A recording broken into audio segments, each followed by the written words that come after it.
Sr. Presidente, Srs. Deputados. Pela parte do PCP, gostaríamos de saudar este agendamento pela inegável, concreta importância que o setor automóvel assume para a nossa economia e, precisamente por termos em conta essa importância do setor e a gravidade da sua situação, queremos aqui apresentar as propostas concretas do Partido Comunista Português e por isso não será ainda agora que faremos referência a motores gripados, direções desalinhadas, reboques partidos ou copilotos em fuga. Ora, o que nós propomos é que haja uma intervenção concreta com medidas urgentes para o setor, mas de uma forma abrangente, desde o subsetor do comércio automóvel até ao da reparação, sem esquecer o da desempenagem e reboque. Aliás, é preciso observar que as medidas propostas e a recomendar pela Assembleia não podem passar ao lado de uma realidade concreta e incontornável do setor. E nesse domínio, aí está o problema grave das práticas de abuso de posição dominante e de situações de dependência económica, designadamente por parte de um conjunto cada vez mais poderoso de companhias seguradoras que impõem uma exploração brutal às micro, pequenas e médias empresas, quer nas oficinas, quer nos reboques. Esta realidade não é abordada em nenhum dos documentos que está a debate, à exceção do projeto do PCP. É importante que esta situação seja atendida e respondida pela Assembleia da República. É preciso combater a concorrência desleal. Apresentamos propostas também no sentido da fiscalização e da defesa da situação das empresas que estão colocadas à mercê dessa concorrência desleal. É preciso uma política fiscal diferente, que acabe com esta asfixia, não só no ISV, que é, aliás, mais importante, diria eu, do que aquilo que se possa colocar em relação ao incentivo ao abate, especialmente nos segmentos mais baixos em termos do mercado, mas também, desde logo, nas taxas e emolumentos e no valor exorbitante que atingiram até agora, desde 2011 designadamente.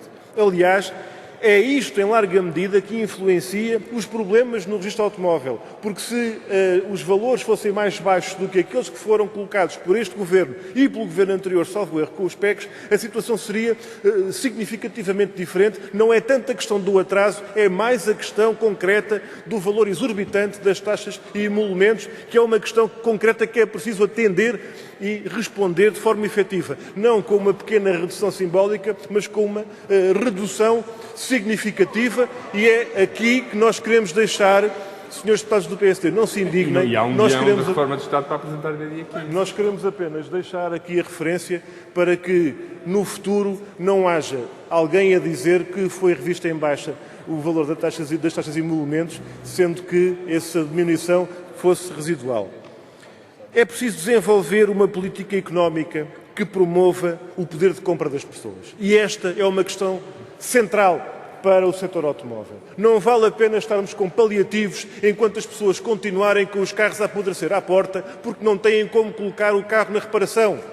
Enquanto o carro ou o veículo ou a viatura de uma empresa não vai à inspeção e fica parado porque não há liquidez na empresa para resolver o problema. E, portanto, esta situação de falta de poder de compra das pessoas, da falta de liquidez e capacidade de investimento das empresas e esta questão da produção nacional como fator fundamental para o setor, em que o apoio à fileira automóvel em Portugal, aquilo que é a produção nacional, em que se deve substituir importações por produção nacional e não substituir importações por quebra na procura, que é o que está a acontecer ao longo destes anos, é este o caminho alternativo que tem que ser seguido no nosso país. E ter em conta aqui também, forçosamente, a questão dos fundos comunitários.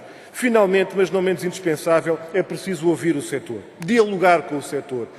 Alguns senhores deputados já disseram que é essa a intenção e foi nesse espírito que apresentaram esta proposta. Do ponto de vista do Governo, não é isso que tem acontecido ao longo destes anos.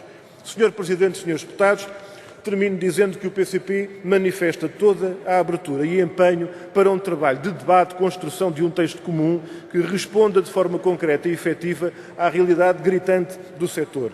Mesmo que sejam outros governantes a aplicar estas medidas, o que é importante é que as medidas sejam corretas e que sejam adequadas à situação que se coloca. Aliás, principalmente se forem outros governantes para seguir outra política, teremos mais garantias de que este setor terá um futuro melhor. Disse.